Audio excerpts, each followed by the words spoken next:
आज सुबह नींद कुछ जल्दी खुल गई तो सोचा क्यों ना मौका भुनाया जाए। घर का सारा काम निपटाकर मैं फुर्ती से ढाबे की ओर निकल जाऊं। मालिक भी देखकर हैरान रह जाएंगे कि आज मैं कितनी जल्दी काम पर पहुंच गई हूं। यह कहकर राधा फुर्ती से मोहन के ढाबे पर पहुंच गई। वहां पहुंचते ही उसने चूल्हा संभाला और अपने हाथों से लाजवाब खड़ी चावल बनाने लगी।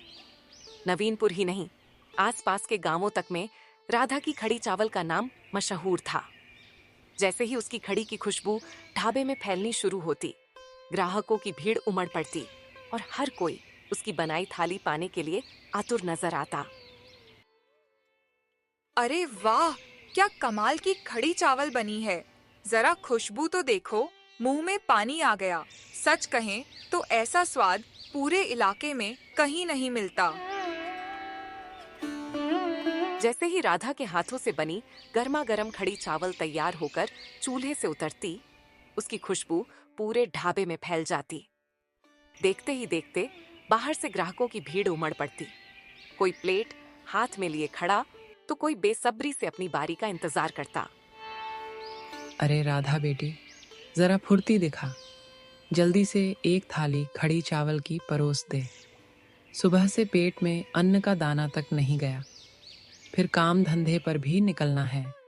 तेरे हाथ की खड़ी चावल खा लूं तो पूरा दिन ताकत बनी रहती है। और हाँ, उसके स्वाद की तो जितनी तारीफ करूं उतनी कम है। हाँ चाची, लीजिए गर्मा गर्म खड़ी चावल। पेट और मन दोनों तृप्त हो जाएंगे। बस दिल खोल कर खाइए, घर जैसा स्वाद मिलेगा। अरे राधा बेटी, अब जरा मेरी थाली भी लगा दे। देर हो रही है, काम पर भी निकलना है। तेरे हाथ की खड़ी चावल खाकर ही दम में दम आता है। जल्दी कर, नहीं तो मालिक डांट देगा। हाँ ताऊ, बस अभी थाली परोसती हूँ। ये लीजिए गर्मा गर्म खड़ी चावल। चावल की भाप और खड़ी की खुशबू ही थकान मिटा देगी। पेट भरकर खाइए, ताकत से काम कीजिए। राधा मुस्कुराकर सबको खाना परोसती रही। जब ग्राहक तृप्त होकर लौट गए, तभी ढाबे पर अर्जुन आया। वह बरसों से राधा के हाथ की खड़ी चावल खाने आता था और मन ही मन उसे पसंद भी करता था। राधा जी, आज मेरे लिए भी एक थाली गर्मा गर्म खड़ी चावल लगा दीजिए। आपके हाथ का स्वाद मिले बिना तो दिन अधूरा लगता है। जी अर्जुन जी, बस अभी परोसती हूँ। राधा फुर्ती से अर्जुन के लिए खड़ी चावल परोस देती है। अर्जुन चुपचाप बैठकर खाने लगता है, मगर आज उसके चेहरे पर गहरी उदासी झलक रही थी। यह देखकर राधा तुरंत चौकन्नी हो जाती है। अर्जुन जी, क्या हुआ? आज आप इतने उदास क्यों दिख रहे हैं? अरे आपने मेरी उदासी देख ही ली। सच तो यह है कि आज मेरी नौकरी चली गई, इसलिए मैं बहुत परेशान हूँ। यह सुनकर राधा का दिल अर्जुन के लिए भर आता है। वह उसकी थाली में और खड़ी डालते हुए कहती है, कोई बात नहीं अर्जुन जी, एक नौकरी चली गई तो दूसरी जरूर आएगी। बिल्कुल चिंता मत कीजिए। बस ये लीजिए और खाइए, थोड़ी ताकत फिर लौट आएगी। यह सुनकर अर्जुन का मन थोड़ा हल्का हो गया। तभी ढाबा का मालिक मोहन वहां आता है, चेहरा गुस्से से लाल, और राधा से कठोर स्वर में कहता है, अरे ये क्या हो रहा है? मेरे ढाबा में बिना मेरी इजाजत के तू मनमानी करेगी? समझती क्या है खुद को? ये ढाबा तेरे बाप का है क्या? मालिक जी, मैंने तो बस थोड़ी और खड़ी डाल दी। अर्जुन जी आज दुखी थे, इसलिए मैंने सोचा कि थोड़ी सी मदद कर दूं, उनका मन खुश हो जाएगा। और यही वजह है कि मेरी गैर मौजूदगी में तू इसे रोज मुफ्त में खाना खिलाएगी और मेरा नुकसान करेगी। मैं तुझे अच्छे से जानता हूँ, तुझ जैसे गरीबों पर कभी भरोसा नहीं करना चाहिए। नहीं मालिक जी, ऐसा बिल्कुल नहीं है। मेरा यकीन मानिए, आज पहली बार ऐसा हुआ। आप इतना गुस्सा क्यों कर रहे हैं? बस थोड़ी सी खड़ी थी और मैं सिर्फ उनका मन हल्का करना चाहती थी। थोड़ी सी खड़ी? वाह राधा, ढाबा चलाने का पैसा तेरी जेब से आता है क्या? अब तू ही सब तय करेगी? बस मुझे कुछ सुनना नहीं है। दरअसल मोहन हमेशा से राधा से जलता था। जब वह खुद खाना बनाता तो ढाबे पर ज्यादा लोग नहीं आते थे। लेकिन राधा के हाथों की खड़ी चावल की खुशबू फैलते ही ग्राहकों की भीड़ लग गई। लोग उसकी तारीफ करते और यह बात मोहन बर्दाश्त नहीं कर सकता था। इसलिए वह राधा की आधी तनख्वाह काट देता और उससे 2 गुना काम करवा लेता। मालिक जी, इस बार मुझे माफ कर दीजिए। वादा करती हूँ आगे से ऐसा बिल्कुल नहीं होगा। नहीं राधा, इस महीने तेरी तनख्वाह काट दी जाएगी और तुम्हें वैसे ही काम करना होगा। और यह आदमी, आज से इसे मेरे ढाबे में आने की इजाजत नहीं। ये आप क्या कह रहे हैं? ढाबे में किसी के आने जाने पर पाबंदी कैसे लगा सकते हैं? ये बिल्कुल गलत है। चुप, ये मेरा ढाबा है, यहाँ वही होगा जो मैं चाहूं, समझा? अब तुरंत यहाँ से निकल। मोहन की गुस्साई बात सुनकर राधा की आंखें भर आईं और वह रोने लगी। वहीं अर्जुन को मोहन का बर्ताव देखकर बहुत गुस्सा आ गया। ठीक है, अगर ऐसा है तो राधा जी अब यहाँ काम नहीं करेंगी। चलिए राधा जी, हम चलते हैं। अर्जुन राधा को साथ लेकर ढाबे से बाहर निकल जाता है। पीछे मोहन का गुस्सा और राधा की आंसू भरी झिलमिलाहट रह जाती है। अर्जुन जी, ये आप क्या कर रहे हैं? अगर मैं यहाँ काम नहीं करूँगी तो फिर क्या करूँगी? यही तो मेरी कमाई का एकमात्र सहारा है। लेकिन राधा जी, आपने खुद सुना, वो कह रहा था कि वो आपको मेहनत की तनख्वाह भी नहीं देगा। तो फिर आप वहां मुफ्त में क्यों काम करेंगी? अपनी इज्जत और मेहनत की कीमत जानिए। लेकिन अगले महीने तो देगा ना अर्जुन जी? इस महीने मैं जैसे तैसे गुजारा कर लूंगी। अगर ये काम भी छोड़ दिया तो मेरा क्या होगा? राधा जी, क्या आप मुझसे शादी कर लेंगी? मैं आपको पिछले 4 साल से चाहता आ रहा हूं। अर्जुन की यह अप्रत्याशित बात सुनकर राधा के होश उड़ जाते हैं। वह कुछ पल तक स्तब्ध रह जाती है, मानो उसके कानों पर विश्वास ही ना हो रहा हो। क्या ये आप क्या कह रहे हैं अर्जुन जी? हाँ राधा जी, और इसी वजह से मैं नहीं चाहता कि आप उस क्रूर मोहन के ढाबे पर काम करें। वो आपसे जलता है और हर वक्त आपको सताता है। अब बताइए, क्या आप मुझसे शादी करेंगी? ठीक है अर्जुन जी, सच तो ये है कि मैं भी आपको पसंद करती थी, लेकिन मैं तो बस एक गरीब ढाबे की रसोइया थी। मुझे लगा था कि आप भला मुझसे शादी क्यों करेंगे? नहीं राधा जी, मैं उस ढाबा पर सिर्फ आपसे मिलने आता था। फिर क्या हुआ? अर्जुन और राधा उसी दिन मंदिर में शादी कर लेते हैं। लेकिन जब अर्जुन राधा को अपने घर लेकर आता है तो उसकी माँ और पिताजी राधा को देखकर भड़क जाते हैं। अरे अर्जुन, ये तूने क्या कर डाला? एक तो नौकरी हाथ से गई और ऊपर से इस गरीब लड़की को ब्याह कर घर ले आया। जरा सोच तो, क्या हाल करेगा तू इस घर का? तेरे होश ठिकाने हैं या नहीं? माँ प्लीज इसे ऐसे मत कहो। ये कोई गरीब नहीं, ये राधा है। ढाबे पर काम करती थी, लेकिन मेहनत और ईमानदारी से। मेरे लिए यही सबसे बड़ी दौलत है। बस चुप कर अर्जुन, अपनी माँ से बहस करने में तुझे शर्म नहीं आती? इसे जहां से उठा लाया है अभी वहीं छोड़ा, वरना अंजाम अच्छा नहीं होगा। मैं ऐसा नहीं कर सकता पिताजी। मैंने इससे शादी की है और अब ये सिर्फ मेरी पत्नी नहीं, मेरी जिम्मेदारी भी है। मैं इसे किसी हाल में छोड़कर नहीं जा सकता।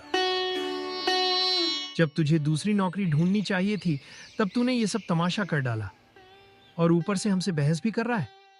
सुन ले अर्जुन, अगर तू इसे नहीं छोड़ेगा तो मैं तुझे इस घर में बिल्कुल नहीं रहने दूंगा। ठीक है पिताजी, अगर यही आपकी आखिरी बात है तो मैं ये घर छोड़कर जा रहा हूं। आप अपने घर में अकेले रहिए। चलो राधा। अर्जुन राधा का हाथ थामे घर से बाहर निकल आता है। दोनों थके कदमों से चलते हुए पास ही एक बड़े पेड़ के नीचे आकर बैठ जाते हैं। अर्जुन की आंखों से आंसू छलक पड़ते हैं और वह फूट फूट कर रोने लगता है। राधा, ये क्या हो रहा है? मैंने तुम्हें बेहतर जीवन देने की वजह से ही तुमसे शादी की थी, पर देखो आज मेरे पास ना नौकरी है और ना घर। अरे आप इतनी चिंता क्यों करते हैं? मेरी एक छोटी सी झोपड़ी है ना, हम वहीं रह लेंगे। चलिए अपने घर चलते हैं। वहाँ बैठकर सोचेंगे कि आगे क्या करना है। ठीक है राधा, चलो। मैं पूरी कोशिश करूंगा कि तुम्हें एक अच्छी और सुखी जिंदगी दे सकूं। राधा अर्जुन को अपनी छोटी सी झोपड़ी में ले आती है। मिट्टी की दीवारें, फूस की छत और अंदर सादगी से सजा हुआ कोना, यही उसका संसार था। राधा मुस्कुराकर अर्जुन का स्वागत करती है और घर में बचे हुए दाल चावल से प्यार से खिचड़ी बनाकर परोस देती है। अर्जुन जी, घर में तो ज्यादा कुछ नहीं था, पर दिल से जो था वही पकाया है। ये मिर्ची तड़के वाली खिचड़ी भले साधारण लगे, मगर इसमें मेरा सारा स्नेह और अपनापन है। उम्मीद है ये आपको पसंद आएगी। राधा, तुम्हारे हाथों में सचमुच जादू है। ये साधारण सी खिचड़ी भी कितनी लाजवाब बनी है। मोहन ने तुम्हें निकालकर अपना ही नुकसान किया है। देख लेना, अब उसके ढाबे पर कोई नहीं जाएगा और वो ढाबा एक दिन बंद होकर रहेगा। अरे अर्जुन जी, आप भी ना। वैसे आपकी बात से मेरे दिमाग में एक शानदार विचार आया है। क्या विचार राधा? देखिए अर्जुन जी, हमारे पास अभी कोई बड़ा काम नहीं है, लेकिन मेरे पास खाना बनाने का हुनर है। क्यों ना हम अपना छोटा सा ठेला लगाएं और वहाँ मेरी खड़ी चावल बेचें। धीरे धीरे इसे बड़ा भी बना सकते हैं। वाह राधा, ये तो बहुत शानदार विचार है, लेकिन एक मुश्किल है। हमारे पास ठेला और सामान खरीदने के लिए पैसे ही नहीं है। हाँ, मेरे पास भी ज्यादा पैसे नहीं हैं, लेकिन हिम्मत है, मेहनत है और आपका साथ है। अगर हम ठान लें तो रास्ता खुद ब खुद निकल आएगा। चिंता मत करो राधा, मैं हूं ना, तुम्हारा पति। मेरे पास भले ज्यादा बचत ना हो, लेकिन जरूरी सामान मैं ले आऊंगा। और ठेले की चिंता मत करना, मेरा दोस्त विकास है, वो मुझे उधार दे देगा। जब हमारा काम चल पड़ेगा तो हम धीरे धीरे उसे सब पैसे लौटा देंगे। क्या आपको मुझ पर इतना भरोसा है कि आप सब कुछ मेरे हाथों की खाने पे दांव पर लगा देंगे? मुझे तुम पर ही नहीं, बल्कि तुम्हारी खड़ी चावल पर खुद से भी ज्यादा भरोसा है राधा। फिर दोनों भगवान का नाम लेकर अपने खड़ी चावल का ठेला लगाने की तैयारी करते हैं। उत्साहित होकर अर्जुन विकास के पास जाता है और कहता है, दोस्त, मुझे खड़ी चावल का ठेला शुरू करना है। इसके लिए मुझे कुछ पैसों की जरूरत है। क्या तू मेरी मदद करेगा? हाँ अर्जुन, जितने पैसे चाहिए ले ले। लौटाने की बिल्कुल चिंता मत कर। जब तेरे हालात संभल जाएंगे तब दे देना। दोस्ती में हिसाब किताब कहाँ होता है। शुक्रिया दोस्त, तेरी ये मदद मैं जिंदगी भर याद रखूंगा। अरे, दोस्तों से ऐसी बातें करता है क्या? लेकिन मेरी एक शर्त है। क्या शर्त है विकास?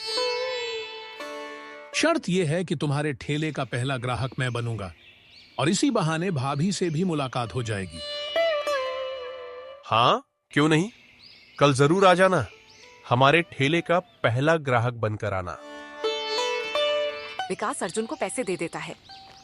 अर्जुन उन पैसों से ठेला खरीद लाता है, जबकि राधा बाजार जाकर खाना बनाने के बर्तन और जरूरी सामान ले आती है। दोनों मिलकर अपने नए सफर की शुरुआत के लिए तैयार हो जाते हैं। सब तैयार है राधा, कल से हम अपना काम शुरू कर सकते हैं। हाँ, बस भगवान हम पर मेहरबान रहें और हमारा काम जल्दी चल पड़े। अगले दिन सुबह राधा और अर्जुन अपनी झोपड़ी के बाहर खड़ी चावल का ठेला लगा देते हैं। राधा बड़े बड़े बर्तनों में खड़ी और चावल तैयार करती है। उसकी खुशबू इतनी लुभावनी होती है कि लोग अपने आप ही खींचे चले आते हैं। जो ग्राहक पहले मोहन के ढाबे पर राधा की खड़ी चावल खाते थे, वे अब खुशी खुशी उसके ठेले पर आने लगते हैं। अरे राधा, तुमने अपना खड़ी चावल का ठेला खोल लिया, बहुत अच्छा किया। वैसे भी मोहन हमसे कितना लूटता था। 200 रुपए की थाली बेचता था और तुम तो सिर्फ 100 रुपए में दे रही हो। हाँ बहन जी, ज्यादा पैसा लेकर हम कहाँ जाएंगे। हम तो बस ये चाहते हैं कि कोई भी भूखा ना लौटे। तुम्हारे विचार बहुत अच्छे हैं राधा। चलो, मुझे 2 थाली खड़ी चावल दे दो। मैं और मेरी सहेली दूर से आए हैं। राधा दीदी, मुझे भी एक थाली पैक कर दो। मेरी पत्नी नाराज होकर मायके चली गई और मैं रसोई में गया तो आग ही लग जाएगी। ठीक है भैया, अभी देती हूँ। और हाँ, जब तक भाभी ना आए रसोई में मत जाना। धीरे धीरे राधा और अर्जुन के ठेले पर ग्राहकों की भीड़ लगने लगती है। दोनों की मेहनत रंग लाती है और उनकी खूब कमाई होती है। शाम को जब वे ठेला बंद करने लगते हैं, तभी एक गरीब भिखारी वहां आता है। बेटी, मुझे भी कुछ खाना दे दो, बहुत भूख लगी है, लेकिन मेरे पास पैसे नहीं है। कोई बात नहीं बाबा, आप यहाँ बैठिए, मैं आपको भरपेट खड़ी चावल खिलाती हूँ। भिखारी बैठ जाता है और राधा उसे प्यार से खाना खिलाती है। यह देख अर्जुन का भी दिल खुशी से भर जाता है। भिखारी पेट भरकर खा लेता है और आभार व्यक्त करते हुए कहता है, बच्चों, तुम्हारी खड़ी चावल तो बहुत स्वादिष्ट थी। मैं तुम्हें आशीर्वाद देता हूँ कि एक दिन तुम्हारा ये छोटा सा ठेला बड़े से ढाबा में बदल जाएगा। ये कहकर भिखारी चला जाता है। राधा और अर्जुन दोनों बहुत खुश होते हैं। कुछ दिन ऐसे ही बीतते हैं।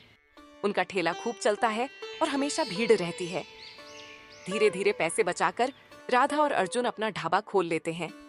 भिखारी का आशीर्वाद सच हो जाता है और उनके सपने हकीकत में बदल जाते हैं। तो दोस्तों, कैसी लगी आपको आज की हमारी ये कहानी? अगर पसंद आई हो तो लाइक, शेयर और सब्सक्राइब करना मत भूलिए। अगले नए वीडियो के साथ फिर मिलेंगे। तब तक के लिए धन्यवाद।